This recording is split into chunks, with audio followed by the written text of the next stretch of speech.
Kala manusia lain menganggap hidup sebagai sirkus pertunjukan di mana jatuh adalah hal yang memalukan, dia justru menganggap hidupnya sebagai ladang peperangan antar dirinya dengan sisi dirinya yang lain di mana jatuh adalah kekalahan sekaligus kemenangan yang memilukan. Wanita itu tahu bahwa peperangan dengan diri sendiri adalah peperangan yang paling melelahkan, hanya saja dia tak bisa menghentikan langkahnya. Dia tak pernah berada di depan gadis permulaan. Namun dia juga tak pernah melihat adanya gadis kemenangan yang dia lakukan hanya terus berjalan melawan apa yang bisa dia lawan, kendati dia tak tahu mana lawan dan mana kawan. Lalu apa titik di mana dia mulai mempertanyakan segala langkah yang dia ambil dalam peperangan. Dia mendapati dirinya berdiri di tengah punggung hidupnya, sebuah punggung sirkus hampa.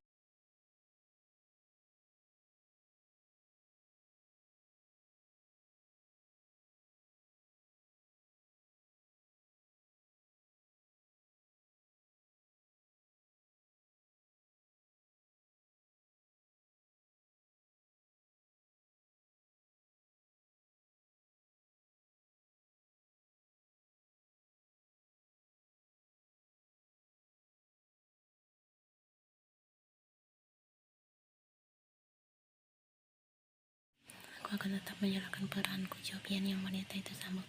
Aku akan tetap menjadi pengalih perhatian wanita itu selama kalian menguras hartanya. Kau membuatku selaku pemimpin misi ini terdengar seperti seorang pencuri, komentar Yonggi seraya memeriksa lembar surat pengunduran diri yang ditulis oleh Yen. Yen yang mendengar kalimat dari Yonggi pun memutuskan untuk mengoreksi kalimatnya dengan tenang. Maksudku, harta yang tak seharusnya dia kantongi sendiri.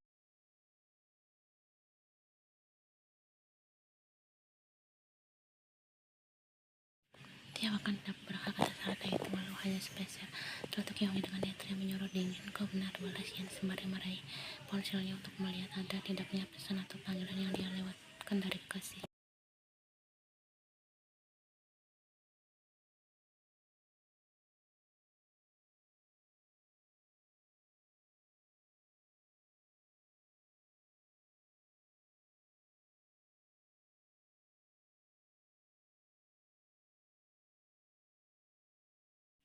Pria itu menghilang tanpa jejak dan Yen begitu khawatirkannya. Sementara itu Yonggi yang melihat apa yang tengah dilakukan Yen pun bertanya, jadi kau terlihat begitu lesu karena Jimin belum kembali?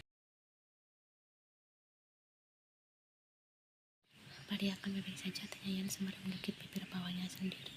Yonggi mengangguk sebagai jawabannya sebelum kembali berujar, kukira kau tampang sedih dan lesu karena semalam 2 hari ini Kim Tae hanya fokus pada istrinya itu. Kendati itu degup jantungnya mulai berpacu secara gila-gilaan, Lian tetap mengenakan raut dingin dan tenaganya untuk membalas pendapat Yonggi dengan berujar, untuk apa aku memikirkannya?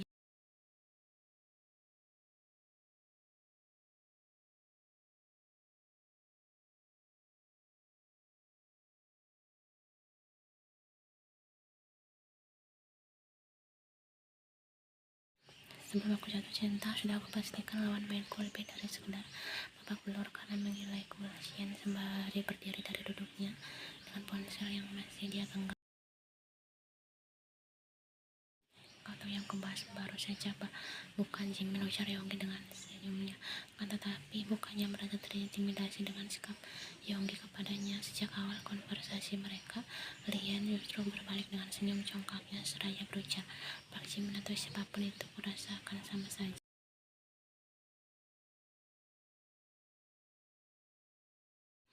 Dengan bibir yang mengercut kecil seolah tengah memberi ajakan ringan kepada Yen, Yonggi kemudian bertanya, oh iya, menurutmu kau lupa siapa yang berdiri di depanmu sekarang? Cerca Yen yang wanita itu sambung, aku Yen, Yonggi jelek, aku bisa melakukan semua hal yang bahkan tidak pernah bisa kau bayangkan.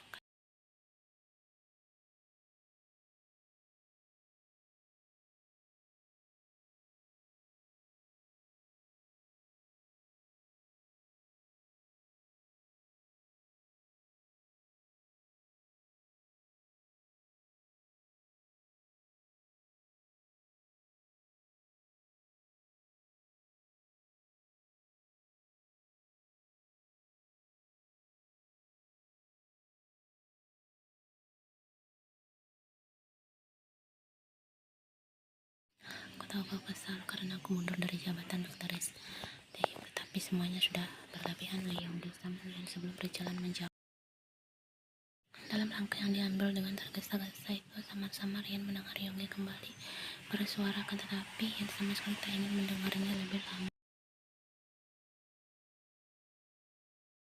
Aku hanya ingin menilai apa kau kacau dalam beberapa hari ini karena mendapat foto panas Taeyong dari Liana, ujar Yonggi berusaha Yan lupakan semua tenaga.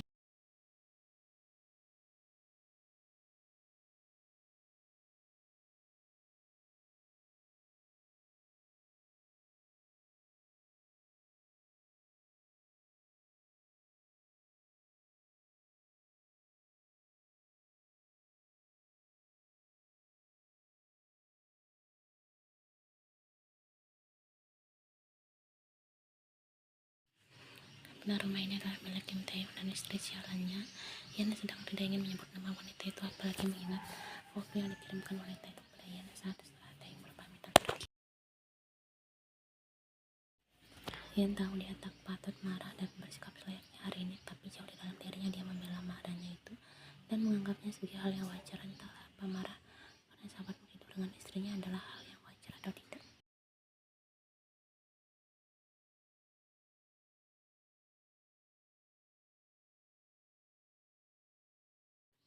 Keluar dari mobilnya setelah merapikan pakaiannya, Yan nyatanya turut membawa dokumen polisi surat pengunduran dirinya.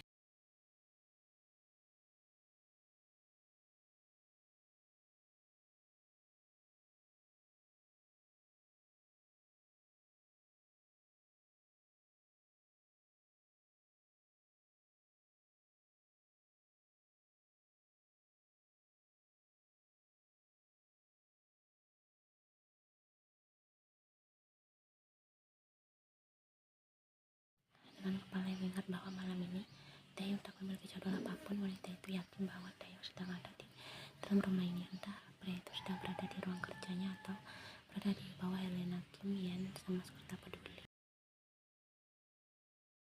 Ada apa dengan kembali kemari pada jam-jam di luar jam kerja? Tanya seorang wanita datang dalam kemeja tipis berwarna putih. Helena Kim, sosok wanita penyandang status Teresa Kim Taeyong yang Yan tahu diam-diam dengan mengawasi hubungannya dengan Taeyong. Wanita itu datang dengan senyum palsu dan rambut yang tanpa kaca-kaca.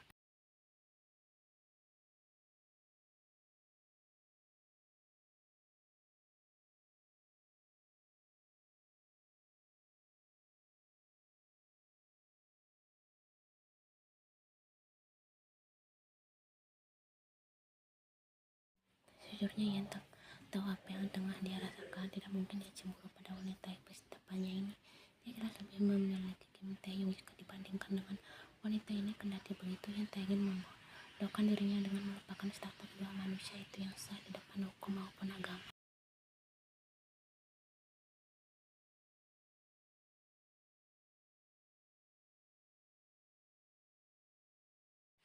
Apapun itu, Yan tengah meyakinkan dirinya bahwa dia tak cemburu. Dia tak akan pernah cemburu pada hubungan kosong milik Kim Taeyong dan Helena Kim. Saya ingin menemui Tuan Kim untuk menyerahkan dokumen penting, jawab Yan setelah memberi sedikit anggukan hormat pada wanita itu.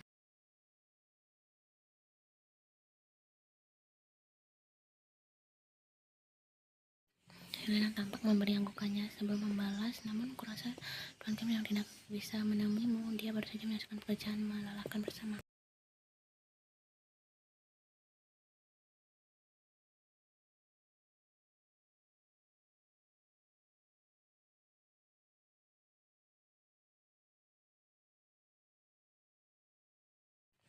Karena beberapa kebohongan bisa terdengar seperti lelucon, jawab Yan tanpa sungkan. Apa maksudmu? Tanya Helena dengan mata yang menyorot tajam pada Yan yang masih duduk dengan nyaman di sofa ruang tamu ini. Jelas hal itu berbeda dengan apa yang terjadi pada Helena. Wanita itu tampak gelisah di tempatnya duduk dengan netra yang terus memberi tatapan tajamnya kepada Yan. Sayangnya Yan bukanlah manusia tanpa perisai diri.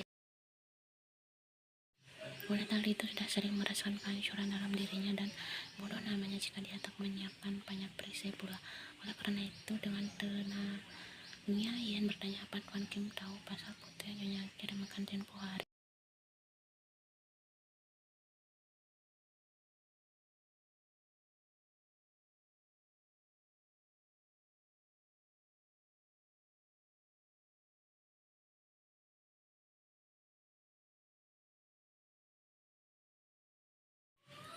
terkejut dengan apa yang baru saja Yan katakan. Wanita itu hampir saja meneriakkan padanya jika saja sosok Kim Tae-yong tengah mengenakan setelan kerjanya muncul.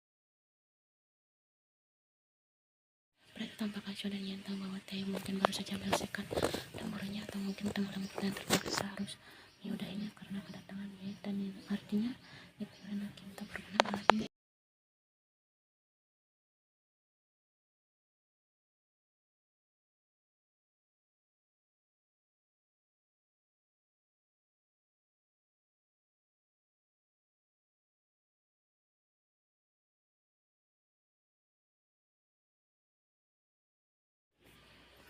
Tapi dengan niatnya menatap sosok Elena dengan sorot tajamnya, Lian kemudian berucap, "Seseorang mengirim saya foto bersama Tuan Han dan menunduknya beberapa hal tak berguna kepada saya."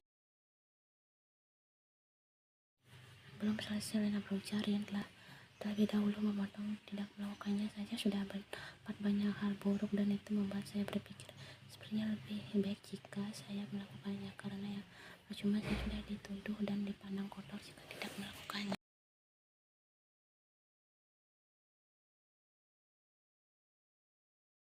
Saya pamit tugas Yan sembari berjalan keluar tanpa memberi sapaan hormat.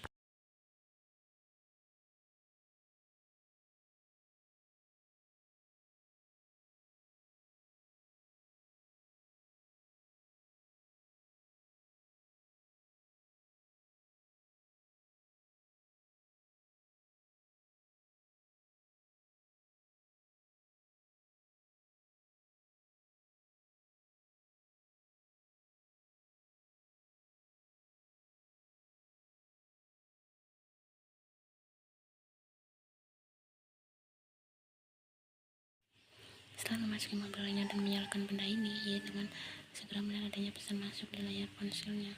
Pesannya sontak membuat tawa miris Yan tersuara dengan ringannya. "Kim Tae-yong, demi aku di apartemen lamaku atau dijamin akan menerima video kita."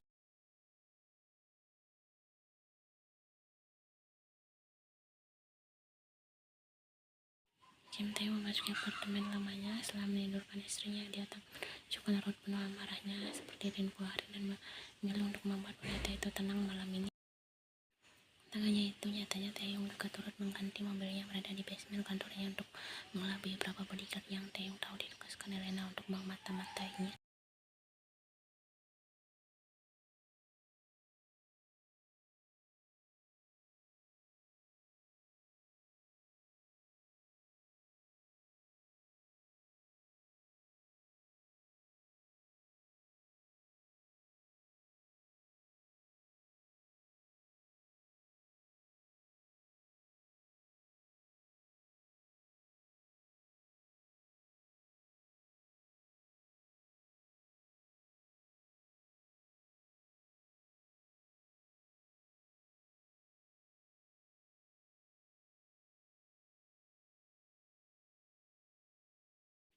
Kami tiduran menikmati karena dia juga akan dengan sukarela jadi lepaskan aku dan hapus video itu, serunya lagi.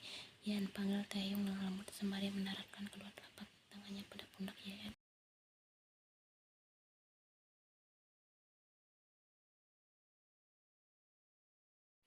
"Kau cemburu?" tanya Tae-yong setelah Yan tampak tenang. Kan tapi ketenangan itu seketika musnah setelah tanya Tae-yong terdengar dengan kasar. Yan menepis segala sentuhan Tae-yong sembari memaki, "Kau pikir aku lupa?" "Cemburu, jangan seru Yan setelah hendak mengambil tasnya. Lian hanya ingin tidur malam ini. Dia hanya ingin tidur bersama ranjang empuk dan selimut hangatnya. Dia tak akan membutuhkan Kim Tae-yong atau pria manapun selama dia bernapas dan berjalan dengan tubuhnya sendiri. Dia tak akan mempermasalahkan kesendirian sesepi apapun itu."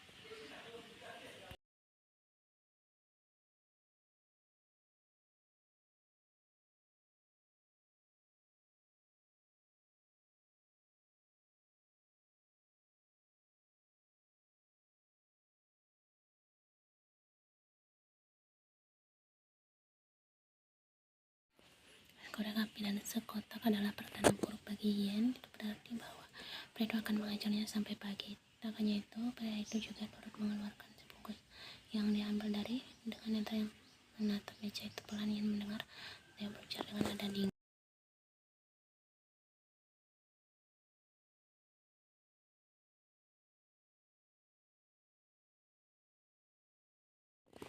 kamar. Perintahnya mutlak, kuhitung sampai 3. Jika kau masih membangkang, jangan salahkan aku. Jika aku mengikatmu seperti tempo hari, sambung Theo dengan netra yang mulia mengaku.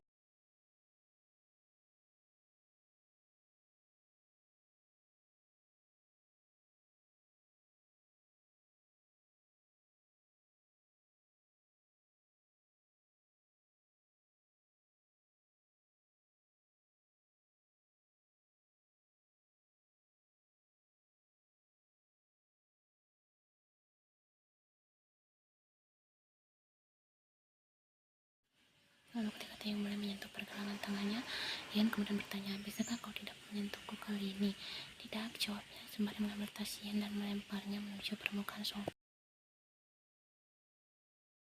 Tak hanya sampai di sana, nyatanya Kim Taeyong turut menurunkan yang tengah wanita itu pakai. Setelah Taeyong berhasil sepenuhnya, Ian dapat mendengar Taeyong berbicara. Ini hukuman untukmu karena sudah memberikan surat pengunduran diri kepada aku dan Yonggi. Aku tidak ingin duduk denganmu lagi, ujar Ian yang justru membuat Taeyong memeluk tubuhnya dari belakang.